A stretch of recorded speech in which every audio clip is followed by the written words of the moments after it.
In this short tutorial, I'm going to share with you how you can reopen snaps that you have already opened. You can simply see opened snaps again on Snapchat in just few simple steps. To do this, head into your Snapchat. On your chat page, let's say you have received a snap. The first option is that you can simply just long hold and watch it for the second time. It will reload and you can watch the same exact snap for the second time.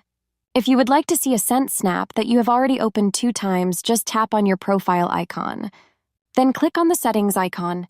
On your settings page, you will then scroll down into the section of privacy controls. Then select My Data right here.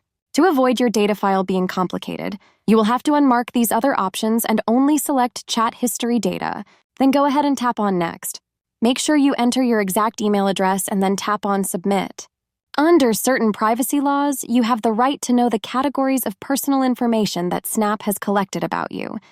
That's where you will also find opened snaps history. That's how easy it is to see opened snaps again on Snapchat.